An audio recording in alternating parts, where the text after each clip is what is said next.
Good evening. I'm Alexis Harrison, as many of you know. I'm president of CT169Strong, and welcome to our forum.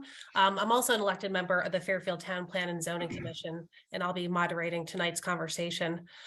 Just for a brief history, CT169Strong, we're a grassroots group that started across the state about in 2020. It was in response to a lot of bills coming forth, and we really didn't feel lawmakers were doing an adequate job of informing and educating residents on major zoning and housing policies coming out of Hartford. This is obviously a very critical conversation to have, and once land is developed, it's forever changed, and changes with land just can't be reversed. So I'm going to introduce our panel. First of all, we have Francis Pickering. He's the executive director of WestCog, where he oversees WestCog's staff, represents the region to partners, including state and federal agencies. Francis holds an MA in environmental management. He has a BA from Princeton and also holds a master's degree in geography from the University of Connecticut. So he's certainly one of the best experts on this topic. Thanks, Alexis. For those of you who've been following the legislature, it can be very unpredictable at times. What we've seen this year is that housing bills are appearing in multiple committees, sometimes in planning development, sometimes in housing, sometimes in other committees, and they're coming from various interest groups and legislators. And the ones that have probably gotten the most attention to date are House Bill 6633, also known as the Fair Share bill, and it's the third time around for this bill. Came in 2 years ago. WestCog, on principle, opposed it because it essentially would have resulted in a prohibition on spending state funds for housing creation rehabilitation in the cities, and we were concerned that that was bringing back redlining, a historically problematic process that is largely regarded as racist nowadays. It came back last year as a study. This year it's back not as a study, but as implementation. And what Fair Share would do is essentially turn over housing development in large part from the market, from developers who have their finger on the pulse of the market, to the Office of Policy and Management. So what would happen is OPM, as Office of Policy and Management is known, which is the governor's budget agency, in consultation with housing advocates, Department of Economic and Community Development, and a couple other parties, would determine how much need there is for affordable housing statewide. They would then allocate that to each of the planning regions, which correspond to a COG.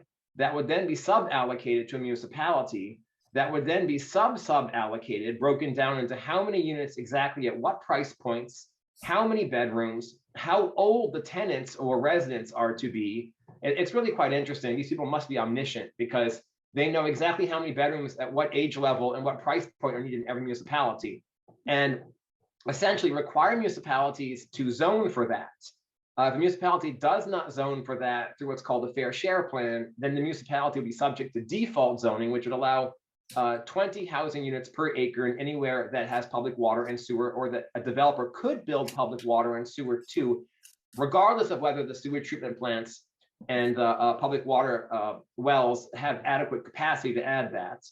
And even if they did have a fair share plan approved and the housing was not built, then they would be liable to be sued by a certain number of people who have privileged position before the courts, namely affordable housing advocates and affordable housing developers.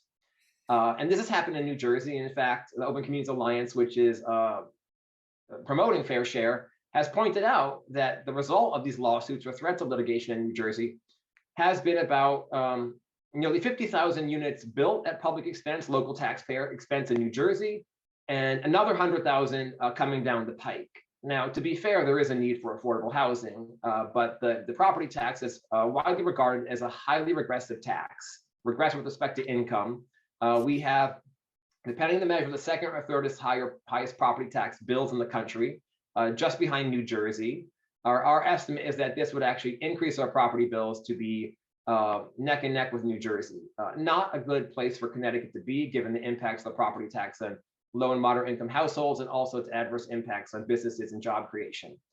So that's essentially what Fair Share does. It says if a municipality is not building enough housing to meet the demand the state sees, even if the private sector has no interest in building that housing, we will create a pathway for certain interest groups to sue the states, sue the municipalities to force that construction, and in the process, potentially receive punitive damages and attorney's fees.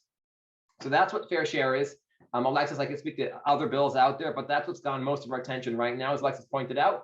That was discussed in the Housing Committee. It was voted through to the floor. So now it will be before the entire legislature for discussion. Yeah, no, thank you. And it's just a quick follow-up. I know it's very extensive, but what are we looking at in terms of cost to our city or to our towns mostly? Because I understand this kind of targets mostly successful, more economically successful towns in Connecticut. Well, it doesn't. It does and it doesn't. So here's the interesting thing, right? Pre-COVID, we had the first selectman of the small town of Scotland, Connecticut, saying they hadn't had a single building permit in 6 to 7 years, and that wasn't because their zoning is overly restrictive. In fact, it's quite lenient. It's because there wasn't development pressure out there. And the challenge is that fair share presumes that the only reason why affordable housing is not being built is that municipalities are blocking it, predominantly through zoning. It doesn't consider that labor is expensive or unavailable, materials are expensive, building codes add cost, lending has gotten very expensive. There is not market demand in many places in the state where there is no local economy to speak of. So it presumes that it's all the fault of the municipalities. And fair share actually would apply to 162 of the 169 in Connecticut.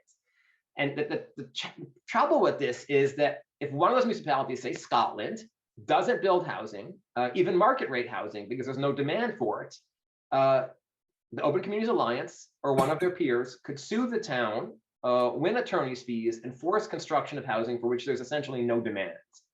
And so does it target more successful or better to do municipalities? Potentially, but it's casting a really, really broad net and totally transforming how we look at development in Connecticut, and essentially making every single municipality by force of law a developer. And frankly, that's not something municipalities have expertise in. And if we want to build housing at low cost, I work for government, but I would not argue that government is necessarily the most cost-effective or fastest way to achieve many things, especially if we're talking about building 120,000 housing units, which they are.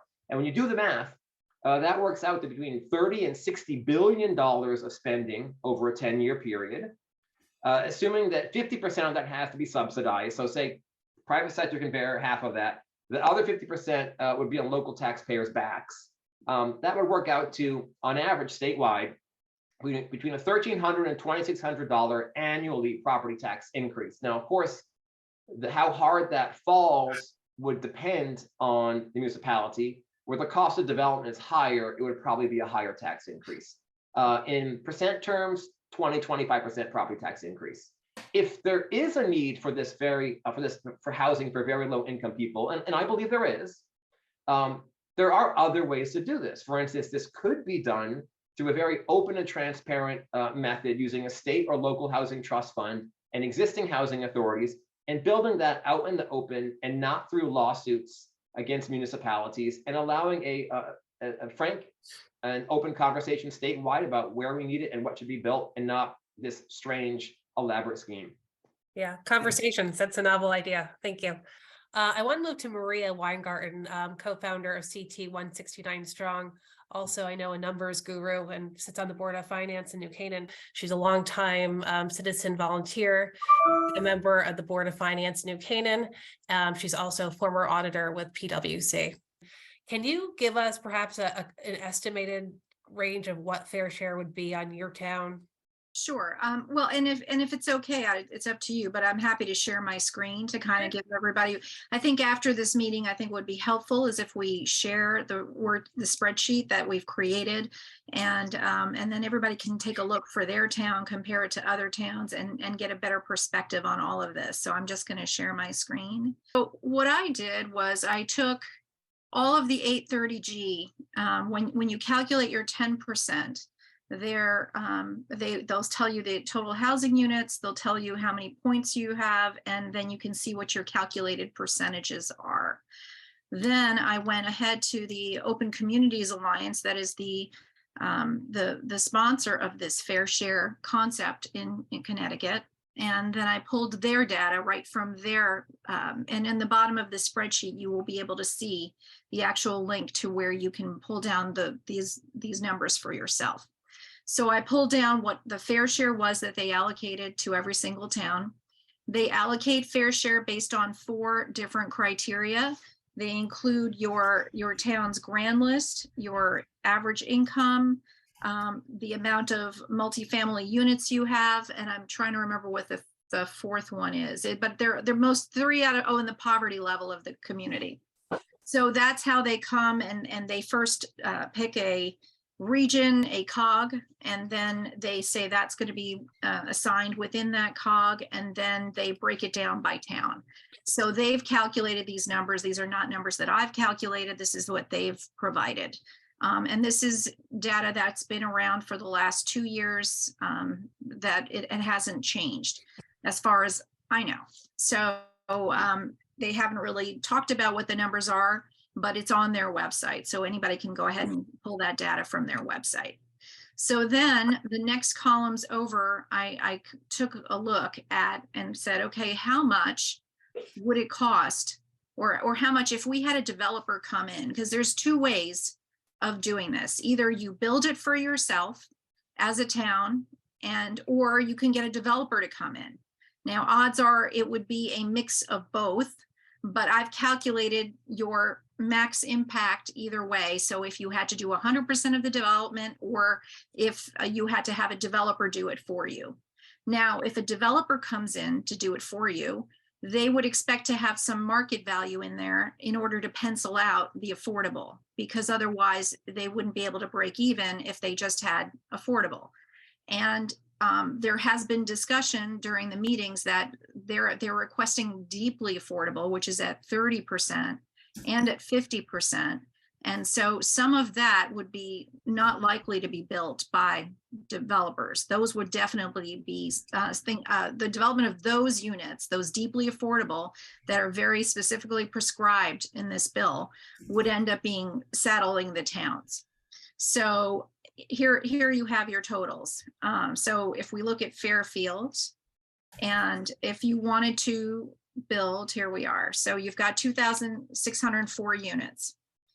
If you built those at a 20%, where 20% is the entire fair share, and the rest of it, 80% is market value, you would have to add 10,000 new units total to your town.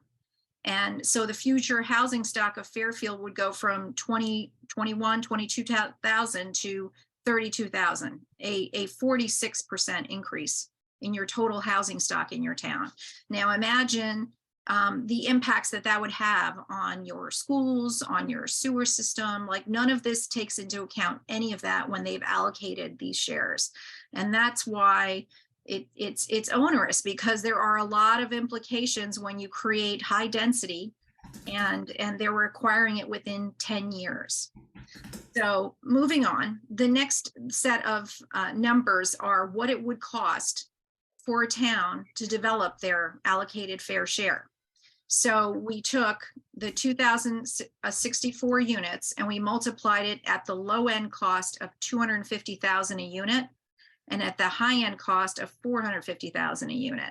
So you can see a range within there. Now, down in Fairfield County, where land is more expensive, development costs are more expensive, it is much harder to come out at that. So you can expect it to be easily over that 450,000 a unit. But we've just given these 2 ranges as a general information. And then we've given you the info specifically broken down. So that 900, let's say it's for Fairfield, it will cost 928 million. Then you have to spread that over and spend all that within 10 years. So how does that look? Well, according to the bill, it says 5% has to be built by year 3, 30% has to be completed by year 5, 50% by year 6, and 100% by year 10. So I've calculated out what those costs would be. And as Francis said, the impact to your taxes locally does run about 20 to 25% for every resident in the town for 10 years. And that again does not, count that sometimes with your infrastructure, you will have to, expand your schools or expand your sewer system or any of these other things that might be impacted. So that's why these numbers don't seem to be based in any reality. And as Francis mentioned, the consequences are that if you don't build them, you will still have to, you will be taken to court. You can be taken to court, and by developers, by housing advocates, they can get damages, and they can be awarded damages for non-performance, and you still have to build your fair share. So New Jersey is the only state that has implemented this plan in the entire country. And why our state would want to, since I believe that case was in 1975 that caused them to go to this fair share plan. No other state has implemented this policy. And I can't imagine why Connecticut would want to go down that road. Francis, maybe you could talk about, like, if we don't have the sewer capacity in a town, but we're required to build this, what do? Are we required to build that? Yes. That's essentially it, right? So that's what's so challenging about it, is that these numbers are set at the state level and sub-allocated and sub-allocated, not only regardless of what the market actually demands. And there is significant variation in the market. For instance, in Senator Gordon's town of Union, I did some math. The population in 220 years has increased 2.3%. And that far predates zoning. So there's a market lack of demand in some parts of the state. But yes, the infrastructure costs fall upon the municipality. The federal government and state government often provide a little assistance, but not enough. State funding programs right now, where they do exist, for instance, for sewers, are largely focused on addressing existing environmental problems. So for instance, a beach or a lake that is polluted due to failing septic systems. When they're not addressing that, they focus largely on the cities, distressed municipalities. The state has had since the late 1970s a sewer avoidance policy. So they are not willing to commit state funds to subsidizing leapfrog development. The state wants there to be infill development to use existing infrastructure. Some of our sewer systems are at capacity, some are not at capacity, especially in our cities. Hartford used to have 60,000 more people than it has today. We see vacant lots in many of our cities. The state, unless they also at the same time change all of these state policies to fund infrastructure in locations where they have not in the past, it'll be on the back of municipalities. We've also seen, for instance, our transportation infrastructure in southwestern Connecticut. I-95 is far above capacity. They have not added any capacity since it was completed. This would bring in a lot more development, a lot more traffic. Even if 50% of the people took the train, it still would bring tens of thousands of new vehicles to I-95 every day without any solution at the state level. The costs of widening 95 are absolutely astronomical, and that's why we haven't done it yet. So we really are backed into a corner on this, and the concern is that this bill would exacerbate our infrastructure challenges. We also have Dr. Jeffrey Gordon. He's a longtime chairman of the Woodstock Town Plan and Zoning Commission in the beautiful, quiet corner of the state. Jeff is currently in his 4th term as P&Z commissioner and is now a state senator representing that district. I do want to caution people that unless we continue to have our voices heard, and especially all the members of the public have your voices heard, then things are just going to get done contrary to what we know is workable, or in this case, unworkable. So continue to advocate, continue to have your voices heard. One important point is, and I appreciate, Alexis, you having me on for my part of the state, people keep talking about that the state is uniform all throughout, that what happens in the Northwest, the Northeast, the Southeast, Central, Southwest is all the same. And we know that it isn't. We know what happens in Fairfield, what happens in West Haven, what happens, say, in Litchfield, in my part of the state, down in Groton, for example, in Hartford. Very different realities, and the state does not recognize that. And the legislators who are pushing this, and the people who also are proponents of this fair share, aren't recognizing that. And until we can really push them to change that mentality and way of thinking, we're going to continue to have systems that don't work. And it was mentioned about the failed New Jersey system. If the New Jersey system was so great, how come it has never achieved what it was supposed to achieve? And it is so mired in lawsuits and political infighting that it's never going to work after all of these many, many years. And again, I agree with what was said before. Why would we in Connecticut want to adopt something that has shown itself to fail? We're very innovative and we're very common sense in this state. We can actually all work together to really make something good happen. That's what I'm advocating for. And again, I just encourage all of you to let your voices be heard. And if each one of us can find 5 others to have their voices be heard, maybe we can turn the ship in a different direction. There's still time to do that this legislative session. We have Stephen Mullins. He is a longtime former commissioner. Actually, he was a commissioner, zoning commissioner, West Haven for many years, and he's now running for mayor in West Haven. And he'll really bring a perspective on the importance of local zoning. Yes, if I can add to Dr. Gordon, you know, we don't need a bunch of nameless, faceless individuals that we don't know and don't know us to manage activities of zoning in our respective municipalities. So I'm going to end off with this. We've got roughly 169 or 170 people who are on this call right now, or in this meeting right now, either listening or participating.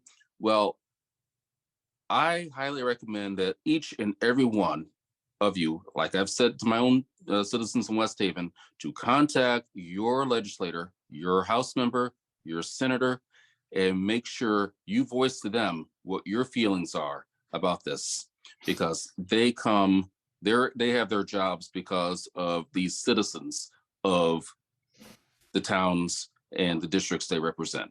Very well. Very well said. Yeah, very well said. And I think you touch on a great point, Stephen. Advocacy. You know, for the average person, it's hard to maneuver Hartford, their websites, testifying, reading through the bills, understanding what's really at stake. I honestly, in Fairfield, I have not heard from my state reps on these bills, and they impact zoning and land, and which is precious to all of us. So, Maria, how can people, you know, in addition to, you know, contact your lawmakers, what can people do to get involved, stay apprised of these very onerous bills? Absolutely. So we're working as quickly as we can to get our website updated, CT169Strong.org. If you go on the front page, you will see what we've characterized as the bad bills. And we would welcome anyone and everyone to click on those. If you scroll down, you will see the bills by number, and we give you instructions on how to submit testimony on those bills. And so you can submit testimony on each of the bills, and we put them up as quick as we can. As we get closer, if you follow us, you can see us on Facebook, and we'll put out petitions. As we did, we had a number of people very quickly respond to the recent hearing that they had to move these bills like fair share, and we had over 1,500 people send a email to our legislators within a day or two. It's amazing. So it's unfortunate to us that the Hearst media in particular is not picking up these articles, not picking up and discussing what's in the legislation. They're not asking the hard questions. I think everyone should be demanding that the state, as I'm put in the chat, that we should have OFA, the financial analysis, tell every town exactly what they're going to be on the hook for should this bill pass, because every legislature needs, every town and every resident should know what their future cost is going to be. So keep track, send testimony, follow us on Facebook, on social media, and share with all your friends, let everybody know. And we also are raising money because we want to expand and raise awareness as well. So anyone who would, shameless plug, but anybody who would like to donate to us for our efforts, all of the money goes towards this effort. None of us are paid a single penny. So we are in it for the greater good here. So we hope that you will all help us with that. So thank you. Jeff? Yeah, I just want to say something real quick. It's not difficult to advocate. We're as legislators and town officials, we're not scary. Maybe some of us might be, but people have no problem in my town over many years finding me, including every weekend I'm out at my town transfer station. And as a state senator, I'm out and about my 13 towns constantly, and people find me. And people want to know what's going on. And once they find out about this, they agree it's not common sense. It's very easy to contact your legislator. Many times they're in the district and you can talk with them. They do want to hear from you. And I can tell you, just not speaking from personal experience, but knowing what others do, when we hear from our constituents, we do listen and we do want to hear. And so the more that you can let your state senator and your state rep know what your thought is, the better.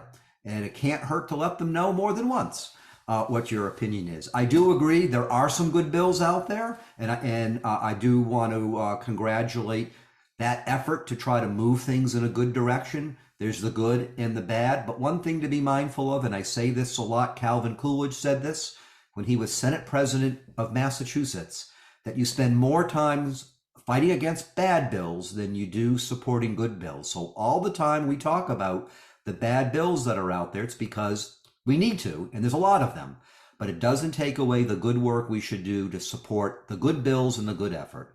So I appreciate everybody joining this tonight, and thank you, Alexis and Maria, for hosting this. Yeah, thank you. That's a great way to end. Want to give it back to the panelists. Does any final thoughts before we close? Good way to end. Thank you, everybody, for your time. If I could just say, could we hopefully have some more of these meetings coming up, and maybe include some more people, because this is going to be a long time coming. We were doing this a couple years ago, and it doesn't seem like it's going to be stopping anytime soon. That's right. Absolutely. Yeah. Keep to CT169Strong.org. We will be having more of these sessions, more of these forums. There are a lot of bills that we want to discuss tonight. We want to discuss fair share. And as you said, there's a lot going on. So yeah, we will be doing this.